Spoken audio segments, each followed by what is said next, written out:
नमस्कार, मी माधुरी आणि तुम्हा सर्वांचं स्वागत आहे माधुरीज रेसिपी मराठीमध्ये। आज आपण बघणार आहोत उपवासासाठी स्पेशल वाळवणी पदार्थ भाग 5वा, उपवासाचे सांडगे। या ठिकाणी तुम्ही म्हणत असाल चकली आणि उपवासाच्या सांडग्यांमध्ये काय फरक आहे? चवीला एकदम वेगळा लागतो हा पदार्थ। प्रोसेस जरी सेम असेल पण चवीला एकदम वेगवेगळा आहे आणि उपवासाचे सांडगे वेगळे लागतात आणि चकली जी आहे ती वेगळी लागते। त्यामध्ये बटाटा आपण उकडून टाकतो, यामध्ये आपण कच्चा बटाटा थोडासा वाफवतोय फक्त 1-2-3 मिनिटं। त्यामुळे टेस्टमध्ये एकदम बदल आहे आणि खरंच मी सांगेल की खूप सुंदर लागतात। तुम्ही बघू शकता टम्म फुगलेले असे तो साबुदाणा आणि कुरकुरीत हे उपवासाचे सांडगे अप्रतिम लागतात। उपवासासाठी खूप बेस्ट रेसिपी आहे, नक्की ट्राय करा। आणि ट्राय केली असेल, जर बनवली असेल तर नक्की कमेंटमध्ये सांगा। या ठिकाणी दिसायला जितकी सुंदर वाटते, करायला अगदी सोपे आहे, अजिबात फारसा वेळ लागत नाही। कमी वेळामध्ये तुम्ही सुद्धा फास्ट बनवू शकता। या ठिकाणी तुम्ही बघू शकता मी बटाटे जे आहे ना ते व्यवस्थित साळून घेतलेले आहे। साळून घेतलेला बटाटा हा नंतर लाल पडतो, त्यामुळे काय करायचं, आपण शेजारी लगेच एका भांड्यामध्ये पाणी घेतलेलं आहे आणि त्यामध्ये साळून घेतलेला बटाटा टाकून घ्यायचा। बटाट्यामध्ये स्टार्च जास्त असतात त्यामुळे ते पटकन लाल होतात, त्यामुळे नेहमी पाण्याचा वापर हा बटाट्यांसाठी खूप जास्त प्रमाणात करायचा असतो।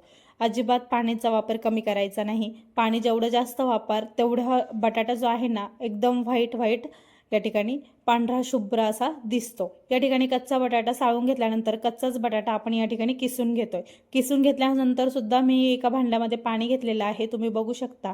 आणि लांब सडक असा किसायचा आहे, अजिबात अर्धवट किसायचा नाही। किसताना प्रोसेस बघून घ्या, स्टार्ट टू एंड असा पूर्णपणे किसायचा आहे, म्हणजे एकदम लांब सडक आपला बटाट्याचा किस जो आहे ना तो पडला जातो। या ठिकाणी तुम्ही बघू शकता किस पडल्यानंतर मी तो लगेच एका बाजूला पाण्याचा भांडा ठेवलेला आहे त्यामध्ये टाकून घेत आहे।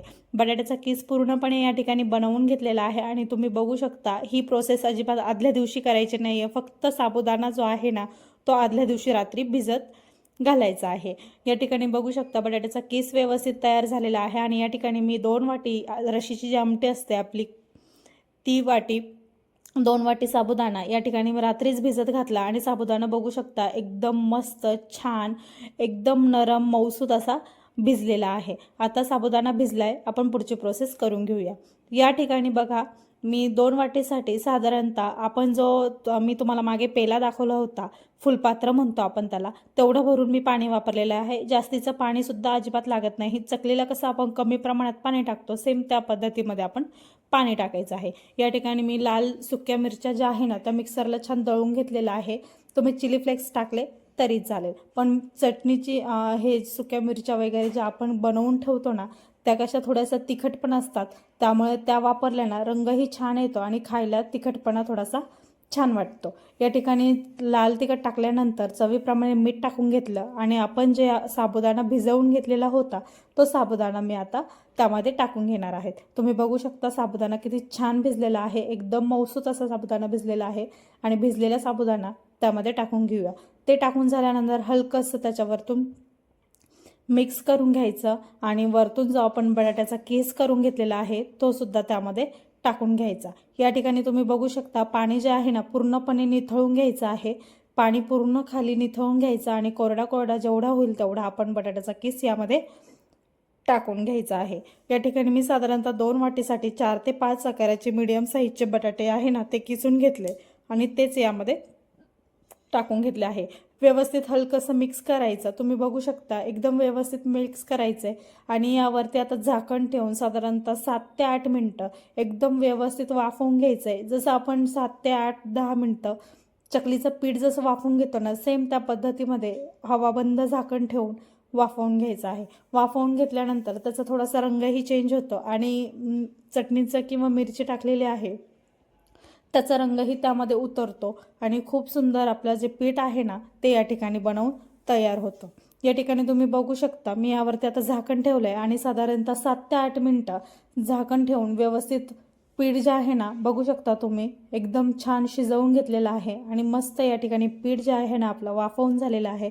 आता हलकंसं कोमट होऊ द्यायचं आणि कोमट झाल्यानंतर खाली तुम्ही घरामध्येच ही प्रोसेस केली तरी चालेल, फॅन खाली सुद्धा आरामशीर या ठिकाणी सुकले जातात आणि जर उन्हात टाकले तर लगेच साधारणतः 4 ते 5 तासामध्ये छान हे वाळवून निघतात। या ठिकाणी तुम्ही बघू शकता थोडंसं हलकंसं कोमट झालं, आपण सोसवेल, हाताला सोसवेल असं जेव्हा पीठ होतंय त्यावेळेस असे छान वड्यासारखे तोडून घ्यायचे आणि हे आपले उपवासाचे सांडगे असे पूर्णपणे कागदावरती टाकून घ्यायचे। पूर्ण दिवसभर ऊन दिल्यानंतर किंवा फॅनखाली सुकवल्यानंतर दुसऱ्या दिवशी आरामशीर सुकतात।